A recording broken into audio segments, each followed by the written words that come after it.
Good morning, everyone. Welcome to CC Consultants YouTube channel. Today I'll be talking to you about strategic planning guide. There are different approaches taken to strategic planning guide, but I'd like to speak to you about one of our favorite processes. Okay, so what I'll be speaking to you about, it comprises 14 steps, right? The 14 steps are baselining, work planning, preliminary research, problem solving, establish assumptions, issue tree, work plan alignment, storyboard and dummy pack, create research instrument, research, data analysis, data synthesis, documentation, and lastly, review and final documentation. Okay, so I'll go through all the steps briefly, and then you could learn about it some more in our article that you could download for free. Okay, so the first process is baselining. In baselining, we're setting a fixed reference point for our strategic thinking. So an example of baselining in a project could be you set a fixed reference point for assessing the progress of your project's tasks or activities. So a project could be maybe you're trying to improve the quality of life in Lagos. So imagine you would first set the standard, almost like a baseline for now, where you actually define what qualifies the quality of life in Lagos right now. Over time, observations that you gather over time can be measured against your initial baseline for the future. The second process or step is work planning. Work planning is used for measuring activity. So in work planning, what you're doing is you're almost showing or determining what resources are available for what activities that you'll be carrying for the documentation or for an activity or a project.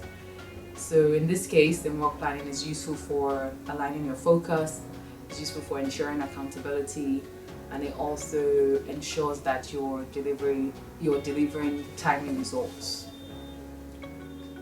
The third process is preliminary research. At this stage, you're doing or carrying out very early research just to get an initial understanding of what to expect for your project, for your activity, for what you're trying to achieve. In your preliminary research, you would be, so sometimes you could look into speaking to experts, you could look into even reading about things online or trying to gather any information. This way you're able to narrow your scope at an early stage. The next step is establishing assumptions. This provides an educated guess what the possible solution to your problems may be. The next step is issue tree. This is really useful. It's almost a pictorial exercise that a lot of consultants and even other people do. So at this point, you are breaking down all your assumptions, you're digging down into what the possible solutions could, or rather what the possible answers to your issues could be.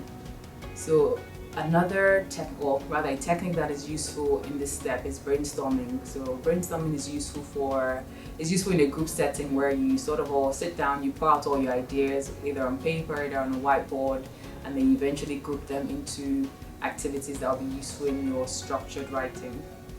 The next step is work plan alignment.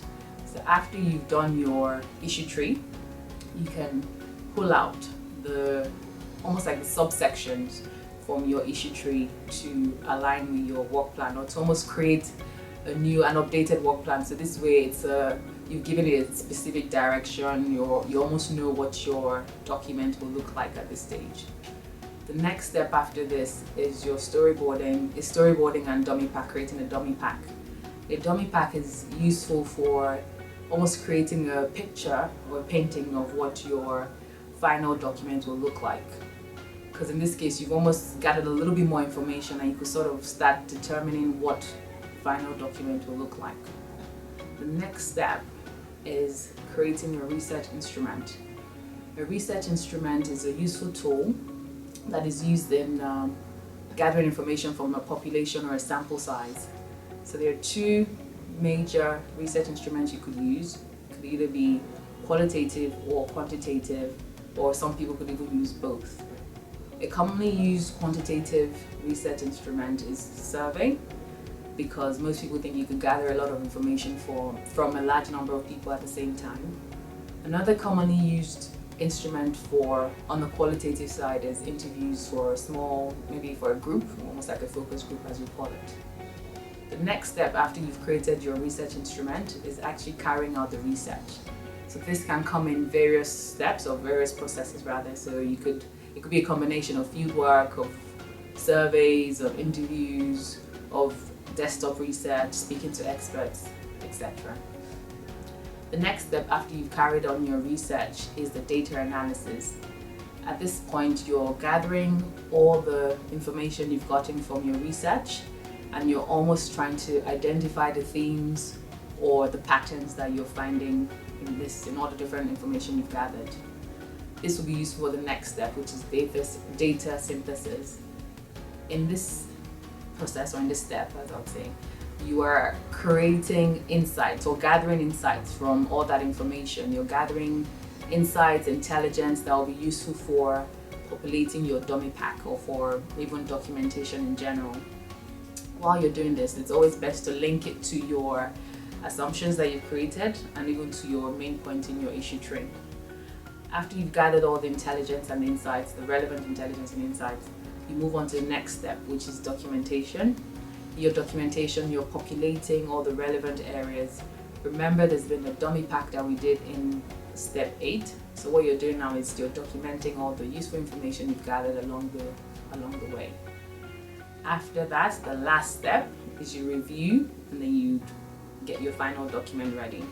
In the reviewing stage, you go through the document, ensure that there are no errors, ensure you've not missed out any useful information, ensure that quality assurance is carried out. Once this is done, you document it, and then that concludes the last stage of your strategic planning guide. Thank you so much for watching. If you'd like to know more about strategic planning guide or even strategic planning, please leave your comments below. Thank you.